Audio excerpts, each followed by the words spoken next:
Vice වොන්ඩරර්ස් YouTube channel එකට ඔයාලා හැමෝම අදත් ආදරෙන් පිළිගන්නවා. ඔයාලා මේ රටවල් වල ජාතික සත්වයන් අඳුරනවද?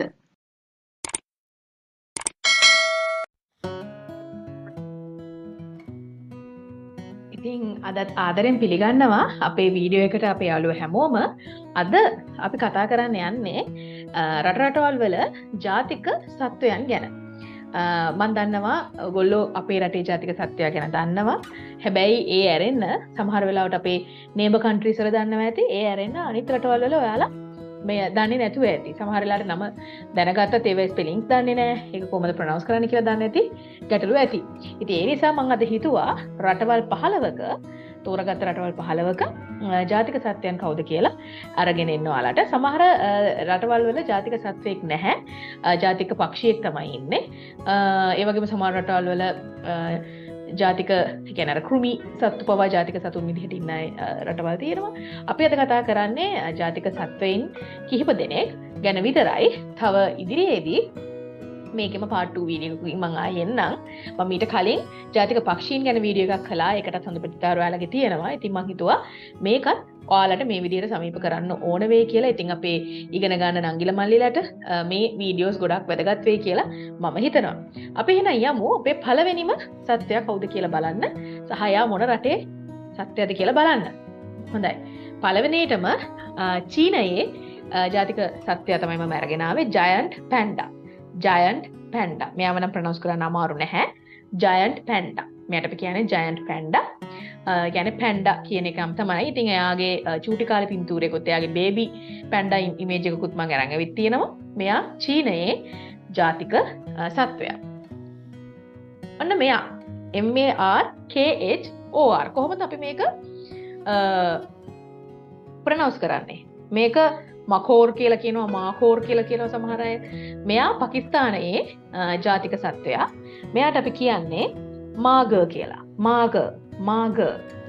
ඒක අර KH කොටස නිකන් ග සහ ක අන්නේ අතර මැදි සවුන්ඩ් එකක් විදිහට තමයි ප්‍රොනවුන්ස් වෙන්නේ. මාගර් අන්නේ විදිහට තමයි ප්‍රොනවුන්ස් වෙන්නේ. ඒකට මෙයා පාකිස්තානයේ ජාතික සත්වයා. ඊළඟට අපි යන්නේ අපි හොඳටම දන්න සත්වයෙක් ගැන කතා කරන්න. ඉතින් ඔස්ට්‍රේලියාව නම් කැංගරුස්ලා ඉන්න රට කියලා අපි දන්නවා. ඉතින් කැංගරුලන්තේ ඉතින් ඒ නිසා කැංගරු තමයි ඔස්ට්‍රේලියාවේ ජාතික සත්වයා. අපි ඒක ගැන මම හිතන්නේ නොදන්න කෙනෙක් නැහැ. චූටි ළමෙක් පවා මේක ගැන දන්නවා. ඔස්ට්‍රේලියාවේ ජාතික සත්වයා කැංගරු. ඔන්න මෙයා කැනඩාවේ ජාතික සත්වයා. බීබ නෙමෙයි. හරි. ජස්ටින් බීබත් කැනේඩියන් කෙනෙක්. ඉතින් සමහර අය බීබ කියලා කියයි. බීබ නෙමෙයි. මෙයාට අපි කියන්නේ බීවර් කියලා. බීවර් මෙයා කැනඩාවේ ජාතික සත්වයා. ඔන්න ඊළඟට තවත් අමාරු වචනයක් තියෙනවා. මෙයත් පක්ෂියෙක්, පක්ෂීන් විශේෂයක්. ඇත්තටම මෙයා ජාතික සත්වයා කියනකොට ජාතික පක්ෂියා කියලා තමයි හරියටම කියන්න ඕනේ. මෙයා කොලොම්බියාවේ ජාතික සත්වයා. කොලොම්බියාවේ ජාතික සත්වයෙක් නැහැ. ඉතින් පක්ෂියෙක් තමයි ඉන්නේ. ඉතින් ඒ නිසා තමයි මම මේක අරන් යන්න ඕනේ කියලා හිතුවේ. කලින් වීඩියෝ එකේ මම මේක ගැන කතා කරේ නැති නිසා පක්ෂීන් ගැන තියෙන වීඩියෝ එකේ. ඉතින් මෙයාට අපි කියන්නේ ANDEAN. අපි ඒ කියන්නේ Andean CONDOR කොන්ඩෝ. Andean කොන්ඩෝ කියලා තමයි අපි මෙයාව හඳුන්වන්නේ. ඉතින් මෙයාගේ බේබි ඉමේජ් එකකුත් මම අරන් ඇවිල්ලා තිනවා. මොකද සමහර වෙලාවට බේබි ඉමේජ් එකේ තියෙන පාටවල් එයාගේ හැමේ ඒ ෆෙදර්ස් වල ඒවේ පාටවල් සමහර වෙලාවට එයා වැඩෙන සත් කාලෙට වැඩිලා ඉන්න සතෙක් විදිහට ඉන්න කාලේ පාටවල් වලට වඩා වෙනස් වෙන්න පුළුවන්. ඒකයි මම ඒක අරගෙන ආවේ. ඊළඟට තවත් අපි ටිකක් දන්න රූපයක් වගේ එකක් තමයි මේක ඇත්තටම. හැබැයි අපේ රටේ නැති සත්වයේ දැක්ක ගම්ම නිකන් එකපාරට නිකන් අපිට සමීප රූපයක් තමයි අපිට හිතෙන්නේ. හැබැයි අපේ රටේ නැති සත්වයේ ඉන්දුනීසියාවේ ජාතික සත්වයා.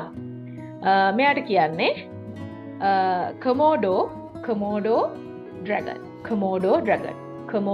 කියලා මෙයාට කියන්නේ. කමෝඩෝ ඩ්‍රැගන් මෙයා සතුන් ආහාරයට ගන්න සතෙක්. කමෝඩෝ ඩ්‍රැගන්. ඔන්න ඊළඟට අපි අරගෙන ආවා තවත් සතුන් විශේෂයක්. මෙයාව ටිකක් දැක්ක ගමන් හුරුයි අපිට. ඉතින් මෙයාව අපි ප්‍රොනවුන්ස් කරන්නේ CARABAO. අපි මෙයාව ප්‍රොනවුන්ස් කරන්නේ කරබව් කියලා. කරබව් පිලිපීනයේ ජාතික සත්වයා. ඊළඟ සත්වයා තායි එලිෆන්ට්. තායි එලිෆන්ට් කියවම මොන රටේද කියලා ඔයගොල්ලෝ දන්නවා. ඉතින් තායි එලිෆන්ට්ුත් අපේ රටේ අලියටම සමානයි. ඉතින් තායි එලිෆන්ට් තායිලන්ඩ් වල ජාතික සත්වයා. ඔන්න තවත් සත්වයෙක් ඉන්නවා. මෙයාට අපි කියන්නේ අයිබේරියන් වුල්ෆ් කියලා. අයිබේරියන් වුල්ෆ් පෘතුගාලයේ ජාතික සත්වයා. අයිබේරියන් වුල්ෆ් නරි විශේෂයක්. ඉතින් අයිබේරියන් වුල්ෆ් කියන්නේ පෘතුගාලයේ පෝර්චුගල් වල ජාතික සත්වයා. යුනිකෝන් ස්කොට්ලන්තයේ නැත්නම් ස්කොට්ලන්ඩ් වල ජාතික සත්වයා. ඇත්තටම මෙයා සමහර වෙලාවල් වලට නිකන් මනක් කල්පිත සතෙක් කියලා අඳුන්වනවා. කොහොම වුණත් මේ සතුන් විශේෂය ඇත්තටම ජීවත් වෙනවා වෙලා තියෙනවා. ඉතින් ඒ නිසා අපි යුනිකෝන් ස්කොට්ලන්තයේ ජාතික සත්වයා ලෙස හඳුන්වනවා. ඊළඟට කොරියන් ටයිගර්.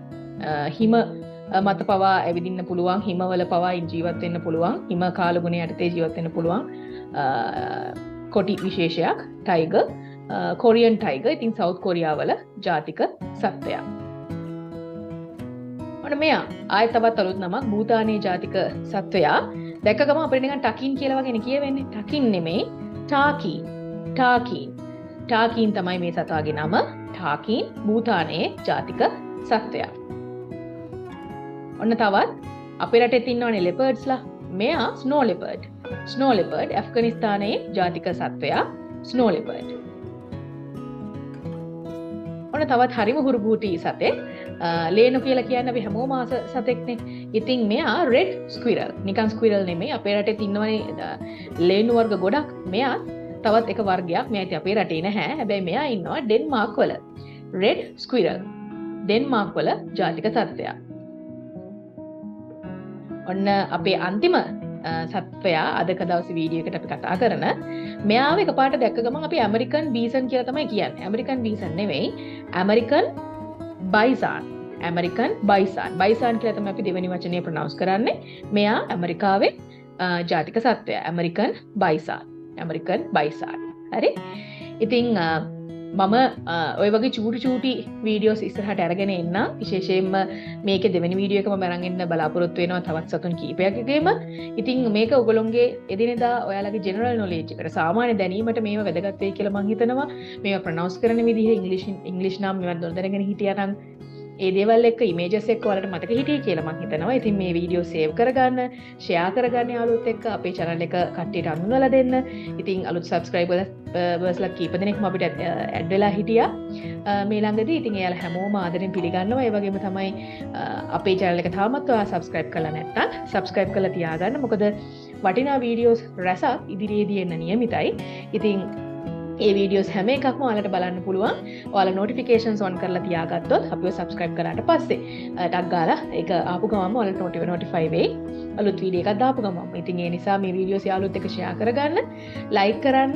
ඉතින් ආදරෙන් ආරාධනා කරනවා ආයෙසරයක් අපිව subscribe කරලා තියාගන්න කියලා. අපි ආයෙත් තවත් අලුත්ම වර්ගයේ වීඩියෝ එකකින් ඉක්මනින්ම හමු වෙමු. වීඩියෝ එකකින් ආයෙත් ඉක්මනින්ම එන්නම්. අපිව subscribe කරලා තියාගන්න. මේ වීඩියෝ එක like කරන්න, share කරන්න.